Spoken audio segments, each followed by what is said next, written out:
Last week, we started hearing all about the life of a man named Jacob. We heard how God made promises to Jacob's grandfather Abraham that his children and his children's children and his children's children's children's children's children's children would be part of God's big family. We also heard how Jacob's older brother Esau didn't care much for the rights and privileges that he had as the firstborn son, so he had given them to Jacob in exchange for a bowl of Jacob's lentil stew. This seems like an astonishing thing to do, doesn't it? To give away your land and money and status for one bowl of stew? But what's even more astonishing than that is even before Jacob and Esau were born, their parents were told by God that their older child, Esau, would serve the younger one, Jacob. Now surely that couldn't be right. That just wasn't how things were done. But then Esau had given Jacob his birthright, and suddenly it didn't seem so impossible after all. But that was only the start of things. Some years later, when their father Isaac was very old and had become blind, he asked his older son Esau to come to him. Isaac thought he might not have long to live, and there was a very important thing he had to do before he died. As the leader of the family, he needed to give his blessing to the person who would become the next leader of the family after he was gone. Now, even though God had told them that the older son would serve the younger one, Isaac loved Esau just a little bit more than he loved Jacob. Plus, Esau was the firstborn, and everyone knew that the blessing should be his. So he asked Esau to go out and hunt, bring back some meat and make it into a tasty meal. And after he'd eaten the meal Esau had made for him, he would give him his blessing. So Esau went off to hunt. Quite soon after, Isaac heard someone come into his tent and call out to him, "Father!" "Which of my sons are you?" Isaac asked. "I am your older son, Esau," the man replied. "I have done as you asked. Here, sit up and eat the meal I have made for you. Then you can give me your blessing." Isaac was amazed. "But you have come back so quickly," said Isaac. "How did you catch an animal so easily?" "The Lord your God helped me to find it," the man replied. Well, that seemed possible, but Isaac was still a little unsure. So he said, "Come closer so I can touch you. Are you really Esau?" The man moved closer, and Isaac touched his arms. Now Esau's arms were hairy, and Jacob's arms were not. When he touched the man's arms, he felt lots of hair. It must be Esau, he thought, but he still wanted to be absolutely sure. So, after he'd eaten the meal, he asked the man to come and give him a kiss. As he did, Isaac smelt the scent of the man's clothes.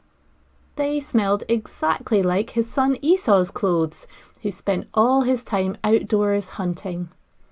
It really must be Esau, Isaac thought. So he gave the man his blessing. And when Isaac had finished blessing him, the man left the tent. But no sooner had he left than Isaac heard another man enter. "Who are you?" Isaac demanded. "I am your older son Esau," the man replied. Well, Isaac was speechless, and then he began to tremble and shake all over. He asked, "Who was it then who was just here? Whose meal did I eat?" I have given him my blessing, and I can't take that back. But even though Isaac asked the question, he knew the answer. He knew that the first man, though he had felt like Esau and smelled like Esau, had sounded like Jacob. Your brother came and deceived me, and he has taken away your blessing, Isaac told Esau. I have made him master over you and all his relatives, and there's nothing I can do. Well, what had happened? How had Jacob come to be blessed instead of Esau? Well, remember that we said that Isaac loved Esau just a little bit more than Jacob. Well, their mum Rebecca loved Jacob just a little bit more than Esau, and she remembered what God had said about the younger son ruling over the older one. So when she overheard Isaac asking Esau to hunt and prepare a meal so he could receive his blessing, Rebecca had asked Jacob to help her prepare a meal too, and had told him to dress in his brother Esau's clothes. Now Jacob wanted his father's blessing, but he was worried that his dad would know it wasn't him because his skin was so smooth. So Rebecca had put goat skins in his arms and his neck so that he would feel hairy like Esau. And Jacob took the food and took it to his father so that he could get his blessing instead of his brother. Well, what a mess. The older brother had given away his birthright, and now the younger brother had stolen his blessing. The father had tried to do more for the older brother, and now the mother had tricked him to doing more for the younger brother instead. Surely God couldn't use this messy, broken family in his plans, could he?